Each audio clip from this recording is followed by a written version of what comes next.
Bonjour, et c'est l'heure de Comédie Française avec deux débatteurs aujourd'hui, Carole Barjon de l'Obs et l'historien Jean Garrigue. Bonjour à tous les deux. Bonjour. Alors le président François Hollande et le Premier ministre ont bien d'autres n'ont pas lésiné sur le terme guerre en affirmant à chaque discours que la France était en guerre. Pourtant, sur le plan international, le mot n'est pas employé. On parlait de coalition encore il y a quelques jours et désormais on parle de coordination, ce qui semble faire baisser en quelque sorte en intensité.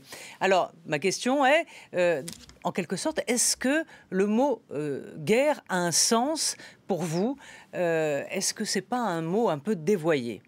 Si on considère qu'une guerre, c'est une lutte entre deux États, c'est pas vraiment une guerre. Daesh n'est même pas un État reconnu. Et puis, la guerre, ça charrie quand même beaucoup de choses. C'est un mot valise, il faut vraiment se méfier de l'emploi de ce terme de guerre, parce que ça renvoie à des peurs, ça renvoie à toute une culture française très forte. Il y a eu 2 guerres mondiales. Donc, il faut se méfier. En tout cas, en ce qui concerne le terrorisme, les actes terroristes qui se sont passés là, et c'est aujourd'hui, c'est contre ça qu'on réagit. Pourquoi parler de guerre? Simplement, on sait bien que la guerre, ça permet, le terme de guerre, ça permet de mobiliser.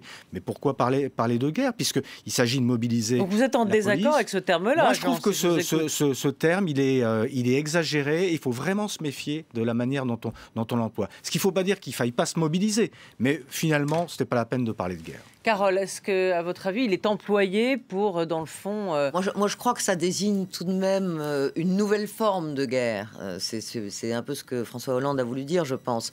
C'est vrai que c'est pas une guerre au sens classique, avec déclaration de guerre formelle et tout le rituel, le Parlement réuni qui ratifie, etc. Au-delà de ça, une guerre, c'est vrai que là, on peut avoir un doute sur le fait que ce serait une vraie guerre, même si nos avions bombardent la Syrie, notamment. Mais ce qui caractérise une guerre, tout de même, d'abord, c'est souvent un commandement unique. Là, on en est loin. On en est loin. Là, on parlait encore de coalition la semaine dernière. On voit bien, et vous l'avez dit, on parle de coordination, que cette semaine, on parle plus que de coordination, voire de coopération. Donc, parce que dans le fond, cette coalition a du mal à se monter. Exactement, parce que chacun a des intérêts divergents. Et en général, pour mener une guerre, il vaut mieux avoir un objectif et un seul. Là, on voit bien que tous les pays qui participent à cette, je peux même plus dire coalition, ont des intérêts totalement divergents. Le seul problème des Turcs, c'est les Kurdes. Les Américains veulent pas se coaliser formellement avec les Russes. Qui tape pas réellement absolument le Daesh, mais plutôt les opposants à Bachar. Donc voilà. Donc si vous voulez, tout ça n'est pas très clair. Et c'est vrai que pour gagner une guerre, il faut généralement avoir un objectif clair. Et là, il ne l'est pas. Et un ennemi bien identifié dans le sens où... un territoire sur lequel taper réellement, alors que là, il y a la Syrie, il y a l'Irak. Oui, et puis on nous renvoie au modèle de 39-45, de cette alliance avec Staline, des démocraties avec Staline. Sauf que faire alliance avec le diable. Staline, en 1941, il a intérêt à entrer dans la guerre contre Hitler. C'est puissance contre puissance. Là, on n'est pas du tout sûr que Poutine ou d'autres aient les mêmes intérêts que les démocraties. On voit bien que la Turquie n'a pas du tout ces mêmes intérêts. Donc, on est dans un contexte totalement différent, ce qui nous renvoie à l'interrogation sur les motivations de cette nomination de guerre. Pourquoi est-ce qu'on emploie le terme de guerre? C'est quand même beaucoup, parce que quand il y a guerre, il y a un chef de guerre.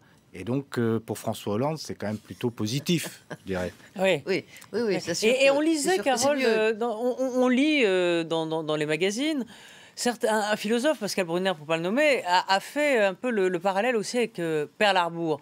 Que dans le fond, ce qui s'est passé, ça a été notre Pearl Harbor, puisque même si l'Élysée s'en défend, il y a eu un changement de stratégie, puisque la stratégie, c'était on tape... Un changement de pied complet. On tapera Bachar, on tapera Daesh.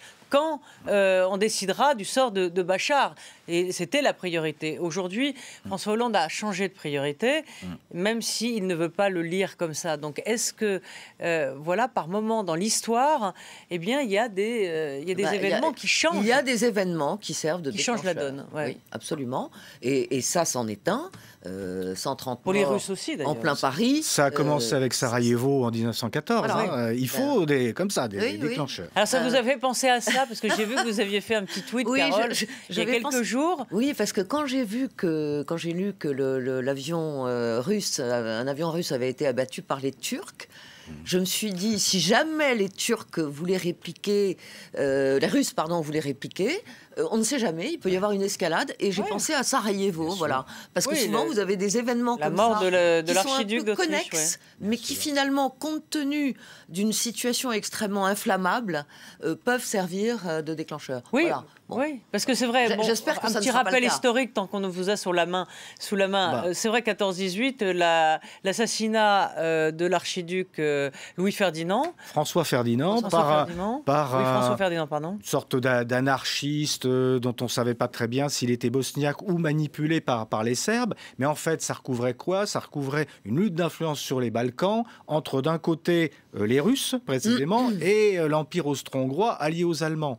Et cet enchaînement-là d'alliances, d'un côté les Autrichiens, les Allemands, de l'autre côté les Russes, avec les Français et les Britanniques, ça donnait que de cet événement qui aurait pu être, j'allais dire, régional, a surgi une guerre mondiale. Ouais. Donc c'est vrai, dans ces moments de fragilité, dans ces moments où tout peut exploser, l'étincelle peut mettre le feu aux poudres.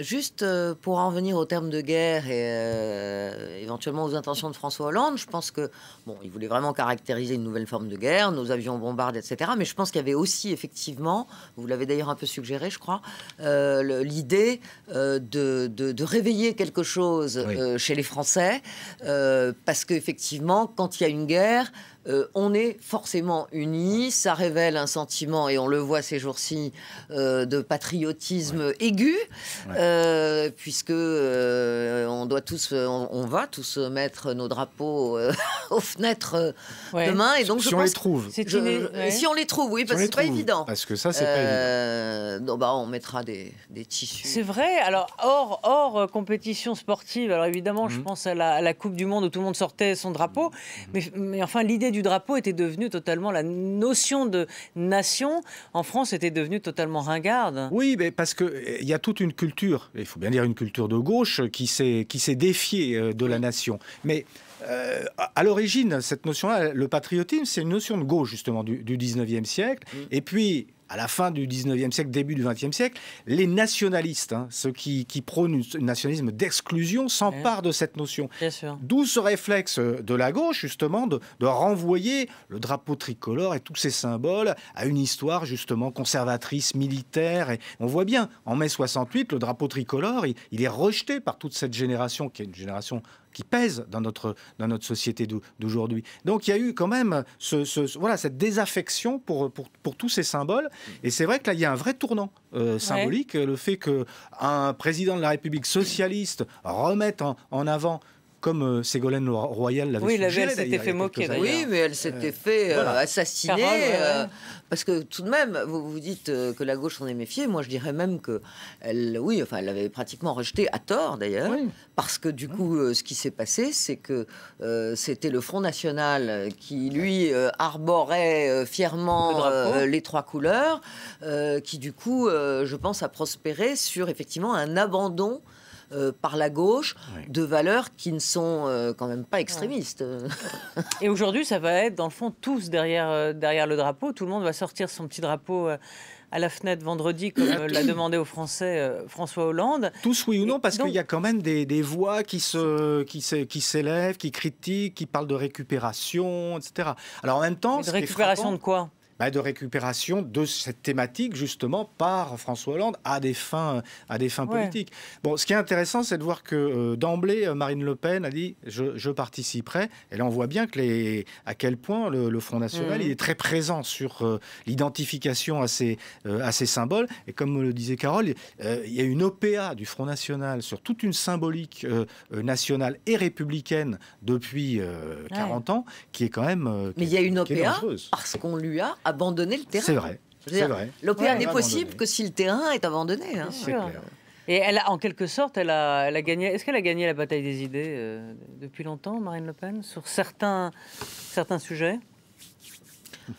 Vous savez que Laurent Fabius avait quand même dit en 1984, donc ça date pas d'hier, que le Front National posait parfois des bonnes questions, mais apportait de fausses réponses.